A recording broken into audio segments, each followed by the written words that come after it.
여러분 안녕하세요. 화요 저녁 예배에 오신 여러분을 진심으로 환영합니다. 또한 방송으로 함께하고 계신 모든 성도님들 또한 하나님께서 함께하시는 은혜가 함께하기를 간절히 기원합니다. 오늘은 하나님의 나라는 이라는 제목을 함께 은혜 나누려 합니다. 하나님의 말씀 고린도전서 4장 18절부터 21절까지에 있는 말씀을 함께 보시겠습니다. 고린도전서 4장 18절부터 21절까지 있는 말씀입니다. 제가 봉독해 올릴 때에 눈으로 따라 읽어주시기 바랍니다. 고린도전서 4장 18절부터 있는 말씀입니다. 어떤 이들은 내가 너희에게 나아가지 아니할 것 같이 스스로 교만하여졌으나 주께서 허락하시면 내가 너희에게 속히 나아가서 교만한 자들의 말이 아니라 오직 그 능력을 알아보겠으니 하나님의 나라는 말에 있지 아니하고 오직 능력에 있음이라. 너희가 무엇을 원하느냐? 내가 매를 가지고 너희에게 나아가랴. 사랑과 온유한 마음으로 나아가랴. 사람은 듣는 것이 너무나도 중요합니다. 여기서 듣는 것이란 귀로 듣는 것도 있지만 글로 전해지는 말을 받아들이는 것도 포함됩니다. 말이란 것은 보통 입으로 말하고 귀로 듣는 것을 생각하기 마련입니다. 하지만 실제로 이어지는 말은 의사소통으로서 어떤 매개체를 이용하든지 전달하고 전달받는 과정을 이야기합니다. 사람에게는 여러 기관이 있죠. 이 어떤 기관은 의사를 전달하는 기관이 있는가 하면 어떤 기관은 그 의사를 전달받는 기관이 있기도 합니다. 누군가에게 이야기할 때 가장 좋은 방법을 꼽으라면 아마 직접 대면해서 말로 그리고 입으로 이야기하고 귀로 듣는 것을 이야기할 것입니다. 하지만 언제나 이렇게 되지 못함을 우리는 잘 알고 있습니다. 그렇게 되지 못하는 경우를 생각해 보면 한 가지는 누군가에게 장애가 있을 경우 그럴 가능성이 있죠. 대면은 가능하나 입과 귀로 의사 전달이 안 될 수도 있죠. 그럴 때는 다른 기관을 이용해서 또 전달할 수 있는 방법이 있습니다. 수어를 통해서나 필담을 통해서 그 의사 전달이 가능하긴 합니다. 직접 만나서 진행되는 의사 전달 방식은 상황에 맞게 전달하는 것에 있어서 어떻게 보면 가장 효과적이죠. 의사 표현은 말뿐만 아니라 상대방의 표정을 통해서도 그 뉘앙스를 알아들을 수 있고 어조, 제스처 등을 통해서 여러 정보들을 얻고 전달되기 때문입니다. 그런데 그렇게 되지 못하는 경우, 그러니까 사람과 사람이 서로 말로 하지 못하는 경우를 꼽으라면 물리적 거리가 멀리 떨어져 있을 때를 이야기할 것입니다. 너무나도 멀리 떨어져 있어서 직접 만나지 못할 때를 말하는 것이죠. 그런 경우 사용하는 의사소통 방식은 결국 다른 매개체를 이용해야 합니다. 지금에 와서 우리는 전화를 할 수 있습니다. 전파라는 매개체를 이용해서 우리는 의사소통을 하죠. 시각적으로 전해지는 것은 없지만 귀로 전달되는 데이터 양이 워낙 많기도 하고 또 실시간으로 이루어지기도 하고 쌍방으로 전해지기 때문에 이 정보 교환 방식은 굉장히 좋은 방법입니다. 전화보다 또 떨어지는 것을 생각해 보면 결국 이제 내리고 내려가면 편지까지 되겠죠.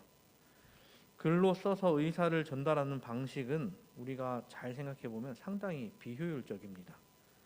단순히 편지 안에 담겨 있는 글씨만으로 모든 것을 파악해야 한다는 것이죠. 글씨만 전달하는 방식은 상당히 또 어려운 게 상대방의 그 글을 쓸 때의 기분 상태를 알기가 상당히 어렵다는 것입니다. 이 사람이 화가 났는지 기분은 좋은지 나쁜지 알 방법이 솔직히 너무 적은 정보량이 그 안에 담겨 있습니다.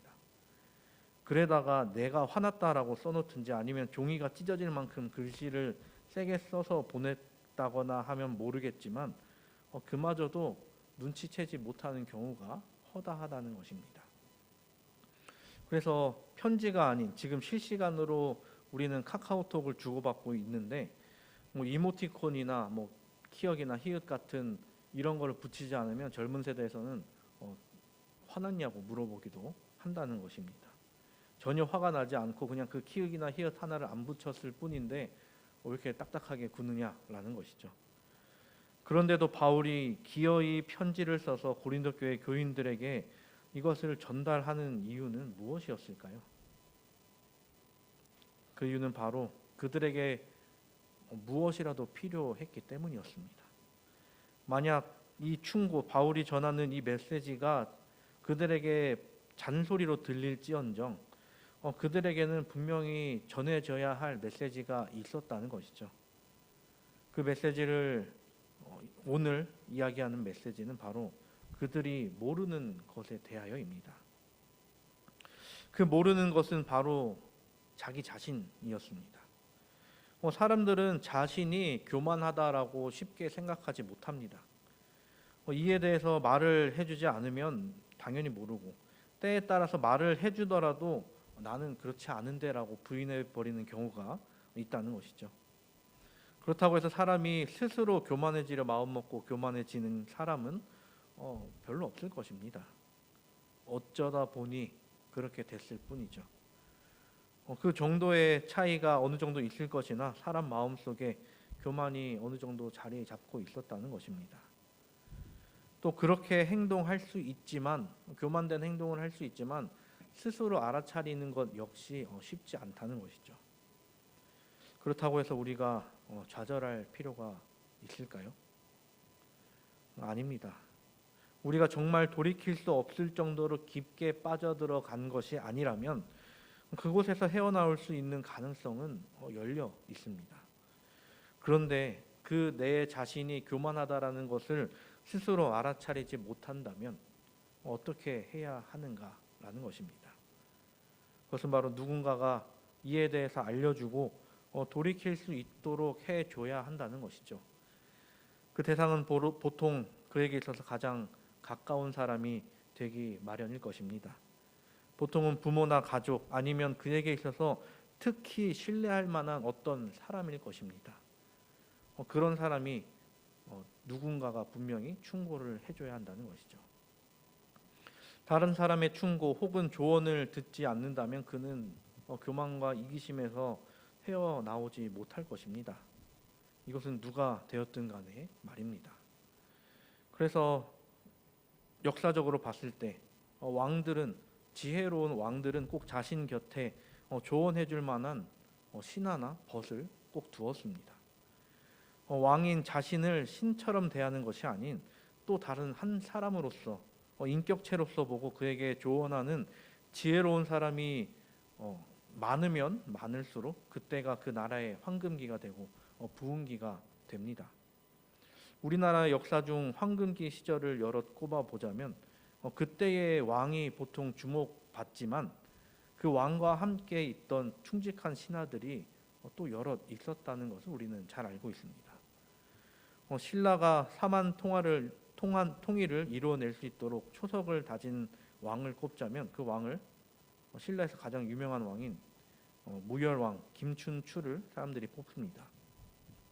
근데 이 사람만큼이나 혹은 어떻게 보면 더 유명한 그의 벗이자 충신인 김유신이 함께 했었다는 것이죠.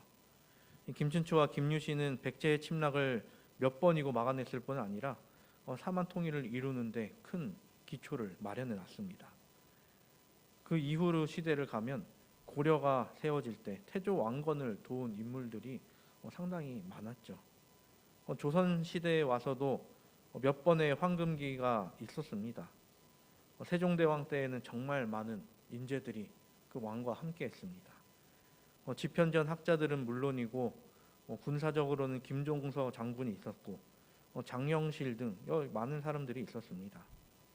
그 다음으로 유명한 왕을 꼽자면 정조 대왕이 있겠죠. 이때에는 정약용이라는 또 한 사람의 능력자가 함께 했었습니다.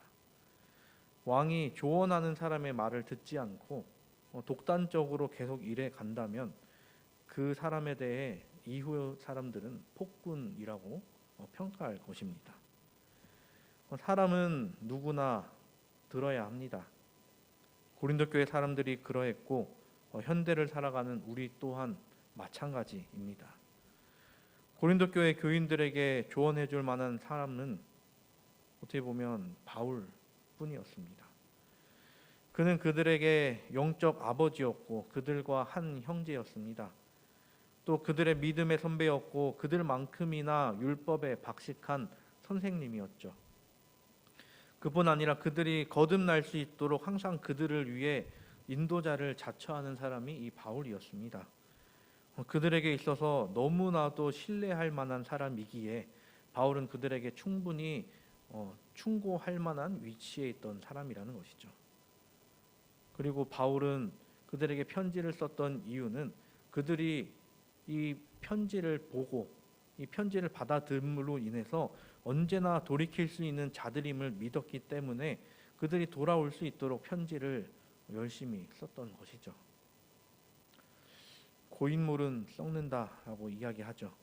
이 말은 어느 한 단체에만 말하는 것이 아니라 사람에게도 마찬가지입니다. 고린도 교회 교인들은 바울이 말하기 전까지 자신의 신앙이 어떤 상태인지 되돌아보는 일이 거의 없었지 않았나 생각해 봅니다. 그저 내가 가는 길, 그 앞만 보고 나아갔겠죠. 그런데 그 길이 과연 올바른 길이었는가 하면 그렇지 못했다라는 것이죠. 그들은 자신의 신앙에 만족해 버리고 말았습니다. 지금 앞으로 걷고 있는 것 같고 올바른 일을 위해 투쟁하고 있는 것 같으니까 그렇게 느꼈겠죠. 그런데 걷고 있는 발걸음이 똑바르지 못해 비틀비틀 하고 있었습니다. 또 자신은 분명 누군가와 싸우고 악과 싸우고 있다고 생각했는데 정확히 누구랑 싸우고 있는지는 몰랐던 것이죠. 분명 자신은 선을 위해 싸운다고 악과 더불어 싸운다라고 생각했을 것입니다. 그런데 정작 그들이 싸우고 있었던 대상은 악이 아니라 다른 교인들이었다는 것입니다. 그런 그들은 다시 회복되어야 했습니다.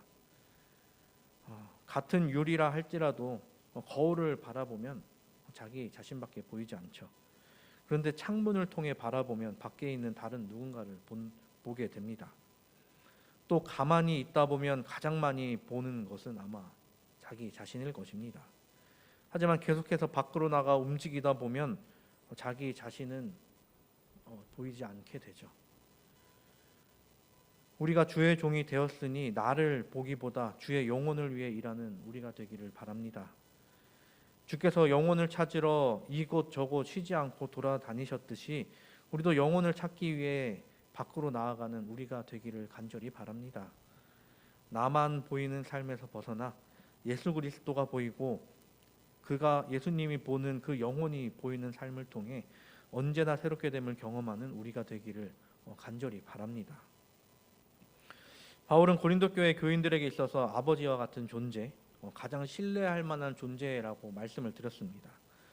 그런데 어떻게 보면 신뢰할 만하나 바울은 이제 고린도 교인에게 있어서 그렇게 편한 존재라고는 생각되지 않습니다. 누군가가 이야기하죠. 열정은 전염된다.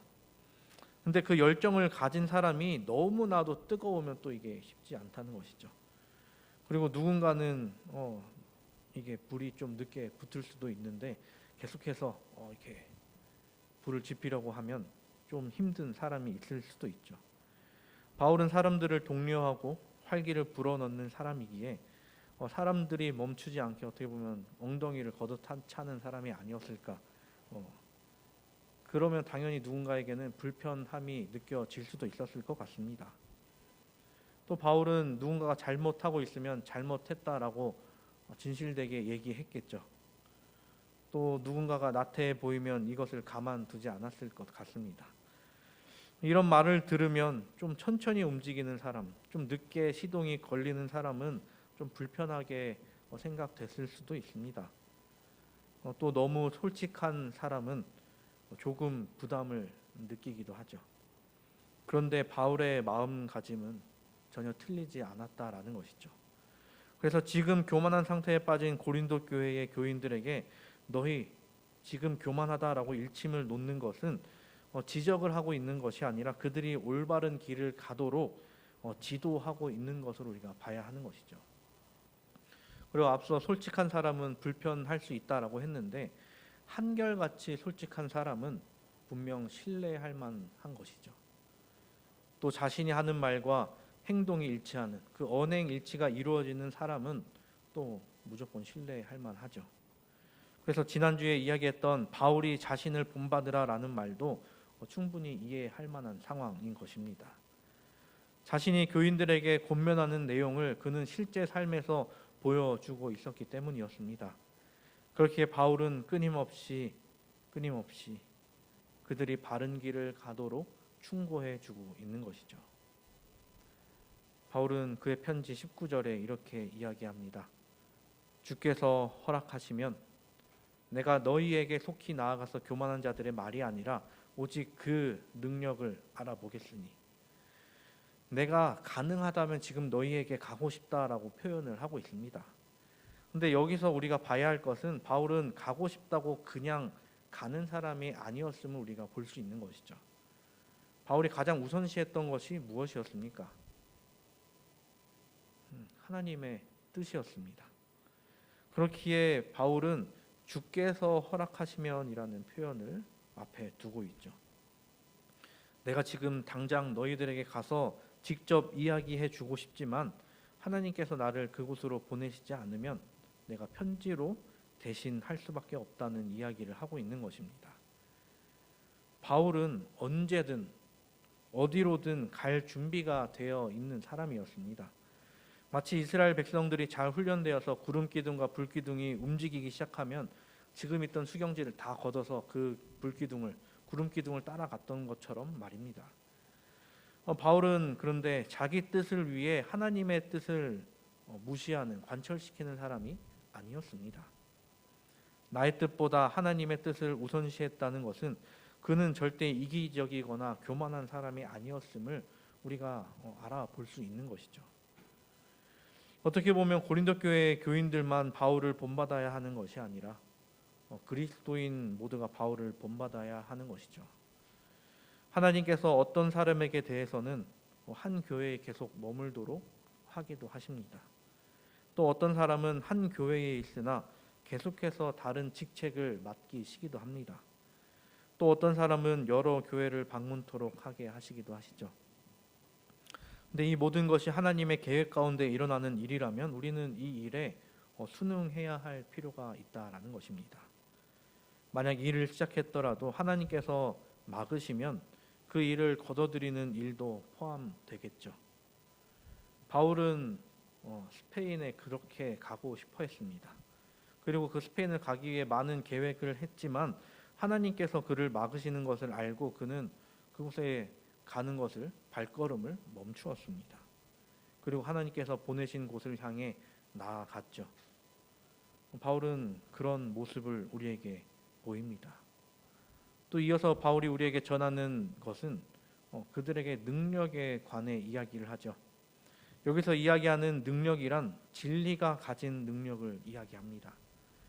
진리가 가진 능력이란 사람이 각자의 생각을 가지고 행동할지라도 진리를 만났을 때 이를 알아차리게 되는 능력을 이야기합니다.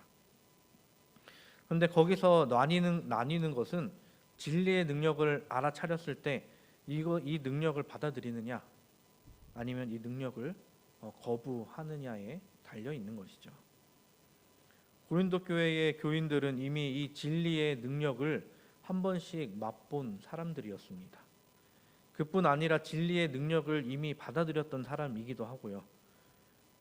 지금은 그들이 살짝 방황하고 있긴 하나 그들이 다시금 진리의 말씀을 듣고 진리의 능력을 만나게 되면 다시 돌아오게 될 것임을 바울은 알았습니다. 바울은 이에 대한 믿음이 분명 있었기에 이들에게 이 진리의 능력을 이야기하고 있는 것이죠. 진리가 나에게 있다는 것, 진리를 내가 알고 있다는 것, 그리고 그것이 가진 능력이 또 있습니다. 그것은 바로 용기와 자신감이죠. 내가 아는 것, 내가 행하는 것에 있어서 확신이 있다면 내가 하는 일에 있어서 불안할 필요가 없는 것이죠. 그렇게 바울은 자신감이 넘치는 용기, 곧 하나님의 뜻을 행하며 진리를 가르친다는 인식에서 솟아난 용기가 그의 마음속에 가득했습니다.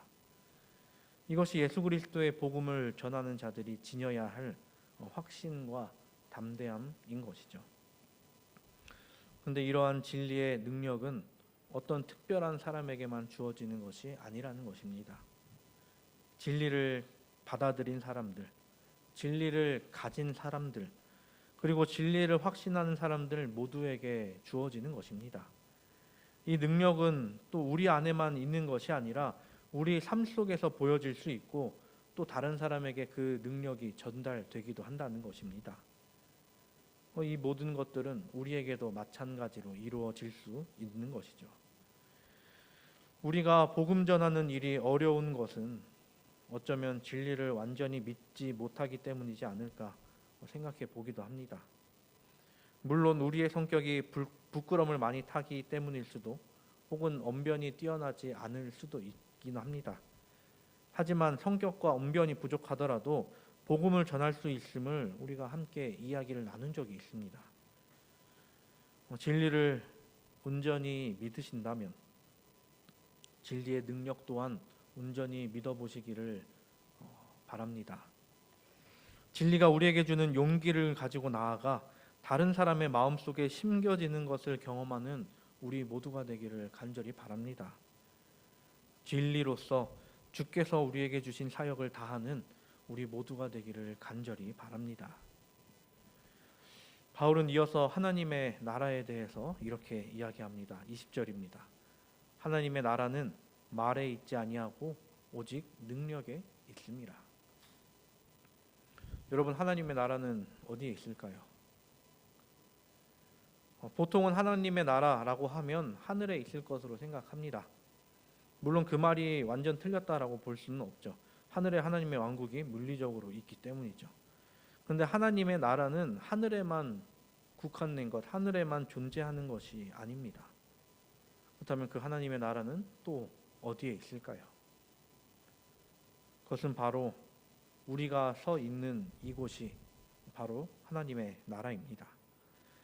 국가에 3요소가 있습니다. 첫 번째는 영토, 두 번째는 국민, 세 번째는 주권입니다.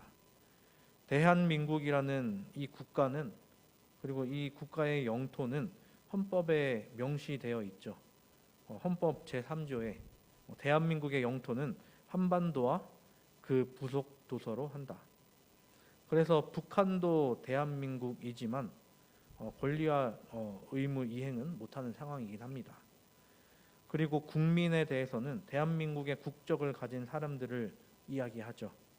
그리고 주권에 대해서는 헌법 1조 2항 대한민국의 주권은 국민에게 있고 모든 권력은 국민으로부터 나온다라고 명시하고 있습니다. 그렇다면 하나님의 나라는 어떨까요? 하나님의 나라는 왕국으로 표현되고 있죠. 우리나라는 대한민국이라서 국민이 주권을 가진 국가인데 하나님의 나라는 왕국이라 이제 왕의 주권이 가장 강력합니다. 그런데 하나님의 나라의 왕이 되는 것은 하나님께서 우리를 왕으로 세워주시기만 하면 우리가 왕이 된다는 것입니다. 만민이 왕이 되고 하나님 나라의 국민이 될 수 있다는 것이죠. 그리고 그 왕이 밟는 땅은 그 왕국의 땅이 됩니다. 즉 우리가 하나님 나라의 왕이며 우리가 밟는 땅이 하나님 나라의 땅이 되는 것이죠. 이렇게 하나님께 나아가는 사람이 많아지면 많아질수록 하나님의 나라가 점점 더 확장되어 가는 것이겠죠. 이 원리를 깨닫지 못한 고린도 교회의 교인들은 오만한 주장과 허망한 말로 하나님의 영적 왕국을 자신들이 서 있는 곳으로 세우려 했습니다. 복음 기별의 단순함대로 기꺼이 살지 않고 자신들이 해석한 진리 위에 복음을 더했습니다. 또 스스로를 지도자와 권력자의 자리까지 높이려는 사람들이 있었습니다.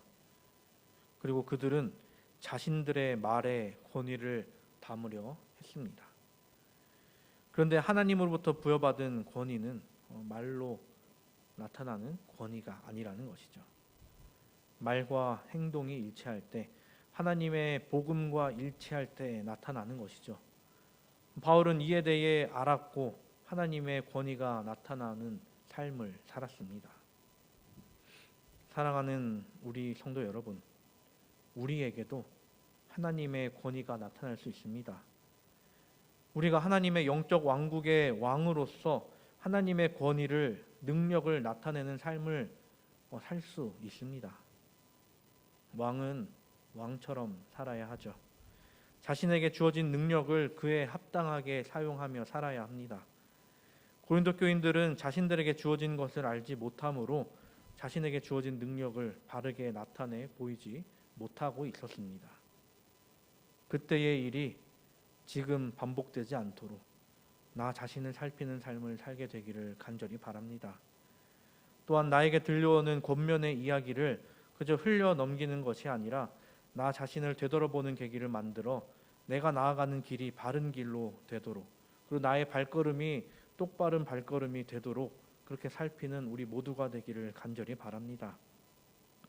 하나님의 나라를 이 땅에 실존케 하는 자로서 그 임무를 충실히 이행하는 우리 모두가 되기를 바라며 말씀을 줄이겠습니다.